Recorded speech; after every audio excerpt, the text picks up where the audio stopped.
As most of you know, this outdoor fire alarm system has been in place for quite a long time now, and it's basically just a novelty system. It doesn't serve any purpose at all. It's not connected to any real panel or real system. All it basically is just a simple circuit that sounds the alarms when the pole station is activated. So today I'm going to be tying this into the basement alarm system, as well as doing a lot of other changes. The power source is also redneck at best. Like, it just doesn't look professional at all. It was actually raining earlier today, and if I actually remember, I'll insert a video of what it was like when it was raining. So first I'm going to remove everything from this old piece of wood. I actually have this new piece of wood. I actually got it for free. You can't beat free. This has been stained and coated, so it's pretty much just waterproof wood. So yeah, let's go ahead and start removing things.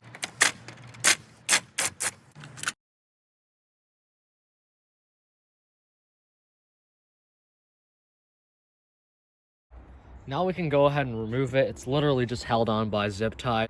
So originally I bought these two hose clamps to attach, and they are very secure, but I do have concerns because A, they're completely steel, so it's gonna start to rust really fast. B, it doesn't look that great, and C, they were expensive. So now I have a good excuse to go return them and get my $6 back, because that's a terrible price. But anyways, I digress. I'm back to using these zip ties. They're actually pretty strong. They held up fairly well. So that's why they're here. And also I moved the pole from this to this one just because, you know, it matches a little better. So this is what I got done. I got the new boxes and the new pole installed.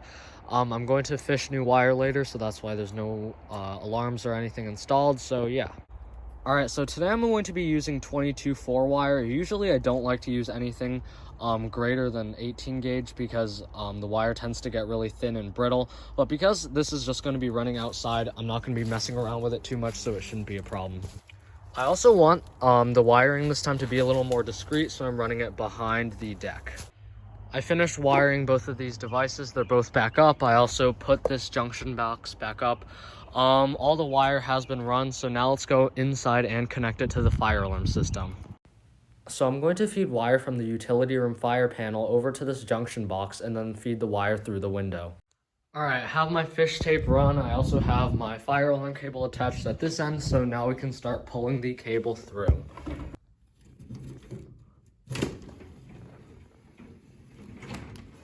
All right, so I reinstalled the box and I have my wire. So now I'm going to install a wire mold box here and then run wire mold to the window and then outside.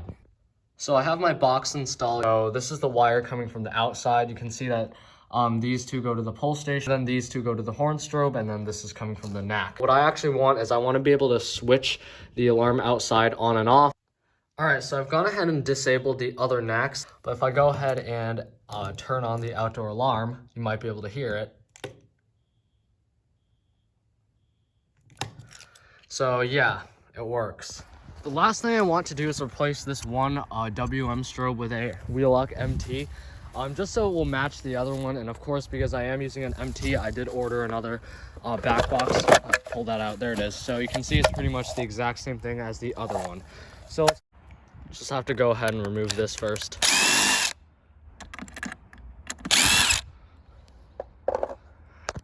Next, we go ahead and remove the box.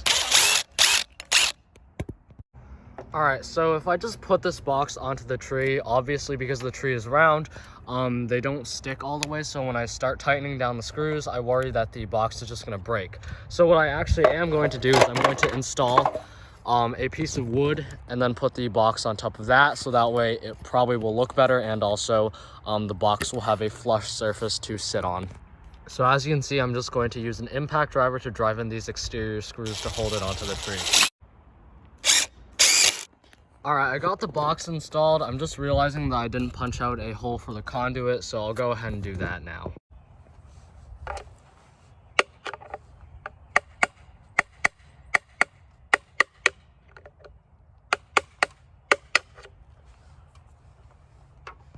All right, so I'm done. So as you can see, this is the key switch. I have put some labels on there. So again, this key switch basically controls the outdoor alarm. So currently they're off. If I turn it here, now they are enabled. So yeah, let's go ahead and test it. All right, so lift cover, pole station.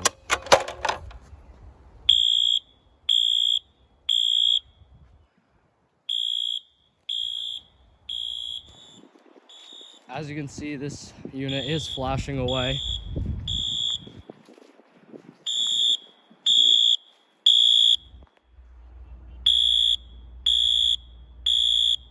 It's not flashing on camera, but it is flashing in real life. As you can see, they also do flash and sync, so that's pretty cool.